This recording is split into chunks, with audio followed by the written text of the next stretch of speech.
के ढोई केकर पालकी ई करार होई। के ढोई केकर पालकी ई करार होई। अब की हाली कुर्सी से कुर्सी के बदले के विचार हुई। गोड़ा तनी हेरा से अभिनंदन मर वो के अपना कार्यक्रम जना के नाम हो खुटा ठोक के आज जौन विषय लेकर वो लोग के सामने आयल बनी वो विषय बिहार खातिर बड़ा ही गंभीर विषय बा। लगातार बिहार के पिछला 16 साल से नीतीश कुमार जी चला रहा बनी। वर्तमान जौन परिस्थिति बा जौन तरीका से सरकार चल रहा बा ओकरा के लेकर के लगातार आरोप लाग रहा बा कि कहीं ना कहीं विकास अवरुद्ध बा। हालांकि नीतीश कुमार जी अब की हाल के चुनाव के बाद यानी 2020 के चुनाव परिणाम के बाद जो नया सरकार आई ओकरा बाद एक आध दो महीना तनी एने ओने मिजाज भई रहे कारण कि जानते बानी सीट कम आई रहे। ओकरा बाद नीतीश कुमार जी धीरे धीरे अपना के पुरानका लय में ले आवे कोशिश कैनी और वो कोशिश में एक चीज़ देखे के मिलल कि नीतीश कुमार जी जमीन पर उतरनी बहुत सारा ऐसा चीज़ बा जौन बदले लागल। हालांकि ये बदलाव में बिना केंद्र और राज्य के आपस में सामंजस्य बनौले कोनो काम कईल बड़ा मुश्किल बा।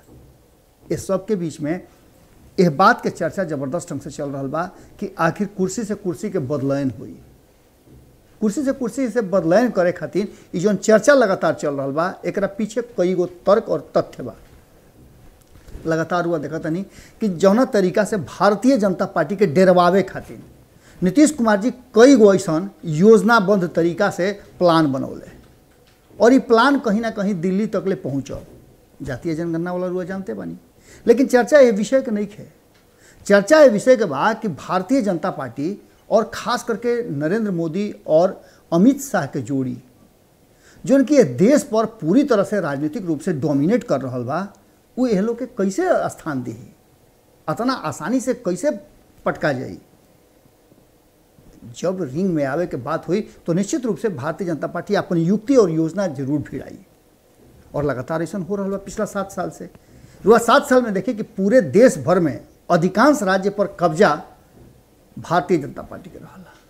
वो तो साफ तरीका से कह रहा बा कि एजा जेकर जरूरत बा वो एजा रही, जेकर आगे जरूरत बा ओकर संगे आगे के रास्ता अपनाई।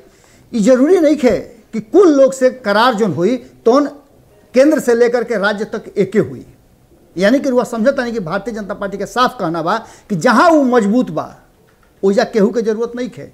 अगर केहू अबो करी तो ये वह समझी कि अदेव आई।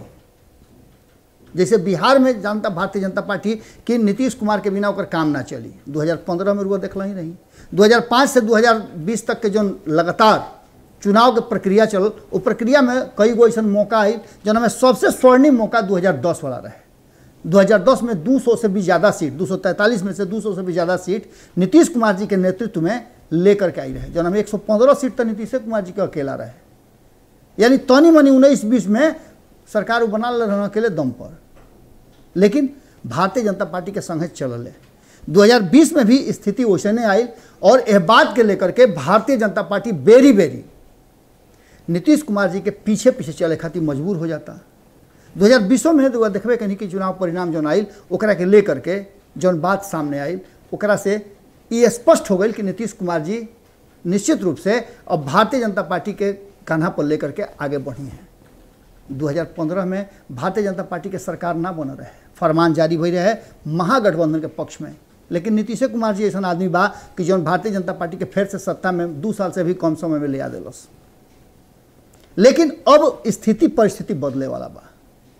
कैसे बदले वाला बा तो वह इतना बात समझ ली कि जौन लालू प्रसाद 2005 में मुहकुरिए गिरा रहन, 2010 में उनकर स्थिति और खराब कर दिया गई। लेकिन 2015 में नीतीश कुमार के रणनीति चाहे जौन हो गए लेकिन लालू प्रसाद अपन रणनीति में बाल बच्चा के तैयार कर ले और नीतीश कुमार के सामने मजबूती से खड़ा कर दिले। आज तेजस्वी यादव नीतीश कुमार के सबसे बड़ टक्कर देने वाला नेता के रूप में बिहार में खड़ा बढ़े। ये चुनाव में भी हुआ देखनी कि अकेला दम पर जहां महागठबंधन के लेकर के आगे बढ़ले ओइजे सबसे बड़ पार्टी भले 75 सीट आई लेकिन सबसे बड़ पार्टी होके के जो श्रेय रहा वो उनके प्राप्त हुआ। लेकिन इस सब बात के बीच में पीएम कुर्सी से पहले नीतीश कुमार के सीएम कुर्सी पर करार करे के पड़ी। ये बात सबसे महत्वपूर्ण बा।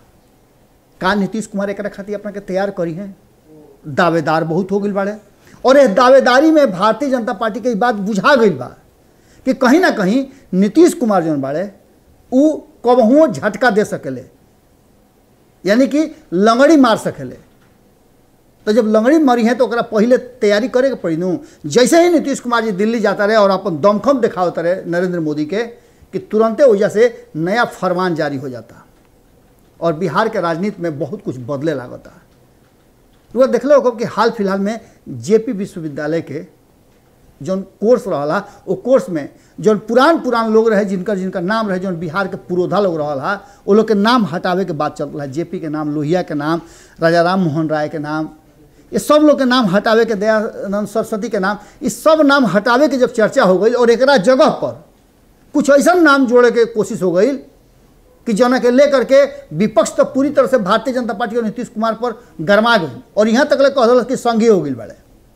संघी का मतलब जान लेनू आरएसएस वाला। एक साथ साथ नीतीश कुमार पे और आरोप लगाता कि 2005 से लेकर के 2020 के बीच में नीतीश कुमार जी आरएसएस के पूरा मौका दे दिले बड़े। रुआ याद हो कि मोहन भागवत जब आई रहन और बिहार में अलग अलग जगह वो आरएसएस के कैंप खोले के तैयारी करते रहन, दोनों घड़ी बात उठा रहे। अपन दुश्मन तो नीतीश कुमार जी ढेर तैयार के लिए बड़े, लेकिन दुश्मन के कब दोस्त बना लिए हैं इहो कहल बड़ा मुश्किल बा। नीतीश कुमार जी अपना हाथ में हमेशा एगो मास्टर की रखेले, जना से जब न तब ताला खोल देवेले। याद हो रुआ लोग के 2005 में जब चाबी लेके भागल रहन रामविलास पासवान, तो आज तक ले चबिया जो लेके भागल रहन ओकरा जगह पर मास्टर की लेके रखले रहन नीतीश कुमार कि जहिया मौका मिले तहिया चाबी के ताला खोल दे। रामविलास पासवान के इंतकाल के बाद जब चिराग पासवान के हाथ में पूरा कमान आई तो देखने रुआ कि मास्टर की लगा करके ऐसा ताला खोल ले कि छित्र बितिर हो गई सबसे। आज चिराग पासवान अकेले, भले उनका जन समर्थन मिल रहा बा, आशीर्वाद मिल रहा बा, आशीर्वाद यात्रा में जन समर्थन जुटता था, लेकिन पार्टी के तो खंड खंड हो गई। इस सब के नीतीश कुमार जी याद रखेले और यह उनकर राजनीतिक विशेषता बा। सोशल इंजीनियर के मास्टर कहले जाले कि जब न तब अपन समीकरण बैठा लेवेले, लेकिन खास करके जेपी आंदोलन वाला जो मुद्दा रहा और जेपी के नाम हटावला के जो मुद्दा रहा इ लेकर के लालू प्रसाद के पूरा उनका पर प्रभाव जबरदस्त रहा। एक लेकर के अब एके बात बा कि यदि पीएम बने के बाद नीतीश कुमार के अगर ये ख्वाब देखता रहे कि अब बिहार से बाहर निकल जाई, कारण कि भारतीय जनता पार्टी उनका के साफ तरीका पे कह दिले बा कि 2025 में तो तारा के ना बैठे दिया कुर्सी पर। 2025 खातिर भारतीय जनता पार्टी अपन तैयारी कर रहा बा। एक संगे संगे नीतीश कुमार जी के पार्टियों में कितना लोग बा फेरा में बा कि नीतीश कुमार जल्दी बिहार छोड़ोस कि हमारा स्थान बनो। हाल फिलहाल में नीतीश कुमार जी से ढेर दिन के बाद जुड़ल उनके साथी जो लौकू समीकरण के बड़का धरोहर बाड़े उपेंद्र कुशवाहा, वो लगातार नीतीश कुमार जी के दिल्ली भेजे के तैयारी कर रहा बा। दिल्ली भेजे के पीछे उनकर कारण वो बुझते बनी कि का कारण बा। उनका अपने बिहार में बुझा रहा बा कि खूटा गड़ा जाई। इस सारा बात लगातार चल रहा बा, लेकिन इस सब के साथ एक बात तो बा कि जे बेसी चतुर बनलन उ गढ़ा में उधियाला। और वो ढिमरैला के बाद का करब रुआ आपन हरल कहले जानते बनी। ये सब बात के लेकर के अब एगो नया होड़ लाग गई बा कि जनता के हित ऐसी के हो। सुने में तो इहो आइल है कि लालू प्रसाद भी आ रहा बा तो जनता दरबार लगई हैं। अभी जनता दरबार के परिपाटी फिर से शुरू हो गई बा, लेकिन बिहार के विभूति के लेकर के और खास करके जो नीतीश कुमार के भारतीय जनता पार्टी के भीतरी समाज आए के और ओकरा आइडियोलॉजी के संगे चले के जो आरोप लागल बा उ आरोप गंभीर बा। एकरा के लेकर के नीतीश कुमार जी भी बड़ा खिसियाई रहे हैं और यहाँ तक ले कि निकल के बाहर आकर के उनका शिक्षा मंत्री के एकरा पर सब बात खुल के कहे के पड़ा कि ऐसा कोनो बात नहीं है। अतने ना जो कुलपति रहे हैं उनको से सवाल जवाब कल गई है। एक अलावे और भी कई गो कोर्स बा जना के लेकर के बात भइल। तो ये तो बात भइल सामाजिक बात, लेकिन असल बात जौन बा कि आखिर पीएम कुर्सी से पहले सीएम कुर्सी के करार केकरा से करी हैं, ये सबसे बड़ा प्रश्न बा। अब समझ ली रुआ कि जहाँ एक तरफ भारतीय जनता पार्टी के संगे रहला में अगर उनका करार करे के पड़ी तो पीएम कुर्सी तो रुआ जानते बानी कि 2034 तक ले खाली नहीं है। ओकरा करार में उनका सीएम कुर्सी तो छोड़ ही के पड़ी और बदले में उपराष्ट्रपति वगैरह के ऑफर मिल रहा बा, लेकिन पीएम बने के ऑफर उनका के दुइये गो लोग दे रहा बा। एगो कांग्रेस दे रहल बा और दूसरा आरजेडी दे रहल बा। एगो देश के सबसे पुरान पार्टी है कांग्रेस, जन जकर जनाधार इस देश भर में बा, उ कह रहल बा, और दूसरा तरफ जौन एक अलग गठबंधन बन रहल बा G23 वाला, ओकर जौन अगुवाई करतन लालू प्रसाद, उ कहत रहे कि यदि तहरा पीएम बने के बा तो हई करार तरह करे के पड़ी, सीएम तो हमरा बेटा के बनावे के पड़ी, यानी तेजस्वी यादव के बनावे के पड़ी। और नीतीश कुमार त्याग करे खातिर तैयार बाड़न कि नहीं खन, ई भरोसा के दिया। दूसर का चीज़ कि नीतीश कुमार अगर करार कहियो लेता रे, दोनों में 60 गांठ बनियो जाता, तो का जरूरी बा कि नीतीश कुमार पीएम ना बनी है तो सीएम के कुर्सी छोड़ी है। इहो तय नहीं है कि 2000 जब 24 में सब होखे लगी तो घड़ी नीतीश कुमार का करी। एक पहले कईगो राज्य के चुनाव बा जना में नीतीश कुमार अबहुओ लुसफुसाइल बना कि उनका भारतीय जनता पार्टी उनका के अपना भीरी बुला ले, उनका संगे समझौता कर ले, उत्तर प्रदेश, मणिपुर वगैरह वगैरह जहाँ पंजाब उंजाब में चुनाव हो रहा बा। लेकिन ये सब बात से इतर जो नीतीश कुमार जी के संगे मजबूरी बा, वो मजबूरी बा कि बिना कुर्सी के ना रह सकेले, कारण कि समझौता तभी हो सकेला जब रुआ हाथ में ताकत होके। अभी सब बात के लेकर के नीतीश कुमार जी को उलझन बढ़ गई बा। अब तो उनकर यात्रा भी शुरू होके वाला बा। गाँवा गाई घूमी है, गाँवा गाई के मतलब बुझता नहीं, गाँवा गाई के मतलब कि अलग अलग राज्य में घूमे के उनकर प्रोग्राम बनता है। बीच में एगो और कार्यक्रम बा, वह कार्यक्रम में उनका जाए के बा। इस सारा बात के लेकर के नीतीश कुमार जी के अब पीएम मटेरियल वाला बात जो पहले दूसरा तरीका से चलत रहे, अब सीधा जमीन पर आ गई बा। और खूंटा गाड़े से पहले नीतीश कुमार जी के ई तय करे के पड़ी कि बिहार के कमान केकरा के दी है। हालांकि दावेदार तो कई गो बारे, भारतीय जनता पार्टी अपना अभी दावेदार लोग के नाम आगे नहीं कैले, लेकिन 1.5 लोग के नाम चल रहा बा। ओजे रुआ देखा था नहीं कि 2 गो लोग तो अपना के पहले ही से घोषित कर दिले बा। एगो तेजस्वी यादव घोषित कर दिले बड़ा, एगो चिराग पासवान घोषित कर दिले बड़े। तीसरका नंबर में पप्पू यादव के रहा, लेकिन बेचारे उधर 100 दिन से बेसी हो गए उनका जेले में। अब आगे का करी हैं, एको सीट नहीं के, इहो एगो बात बा।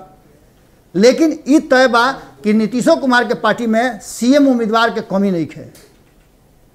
सबसे मजबूत उम्मीदवार और दावेदार उपेंद्र कुशवाहा बाड़े, जो सीएम के अपन पर्चा भी छपवा ले बड़े। तो खैर ये सब बात तो बढ़ले बा, लेकिन पीएम कुर्सी से पहले नीतीश कुमार के सीएम के उम्मीदवारी खातिर करार करे के पड़ी और ये कुर्सी छोड़े खातिर तैयार होके के पड़ी। रुआ है पूरा चर्चा के विषय में का सोचतनी, का करतनी, का रुआ ऐसे समझनी, राउर विचार का बा जरूर कमेंट बॉक्स में लिखब सब है। कल फिर भेंट हुई यही ठे पर जना के नाम हो खूटा ठोक के। तब तक ले रुआ लोग से निहोरा बा कि अपना हित नाता गोतिया पटीदार संगी सलेहर जे भी राउर परिचित बा ओकरा से भारत लाइव के सब्सक्राइब करे के बाद जरूर कहब, कारण कि सब्सक्राइब कैला के बाद मैं खबर जितना भी बा रुआ से जुड़ल, रुआ गाँव से जुड़ल, रुआ घर से जुड़ल, सब रुआ लोग के सेतिया में फ्री में एकदम बिल्कुल मुफ्त में मिली। कोनो दाम ढेबुआ खर्चा कैला के जरूरत नहीं है। गोड़ लागत नहीं, बीच में लाइट भी। अगर ये वीडियो पसंद आई और वह बिहार के राजनीति और बिहारियत से सरोकार रखेनी तो सब्सक्राइब बटन दबा के चैनल के सब्सक्राइब कर ली। ओजे एगो घंटी बा, ओकरा बटन दबा देला से कुल सटीक और मारक खबर रुआ मुफ्त में मिल जाई। अगर रुआ पत्रकारिता के हमनी के नया प्रयोग में सहयोग कर चाहतानी तो ज्वाइन बटन दबा दी। पेटीएम नंबर नोट कर ली 9386816700। धन्यवाद।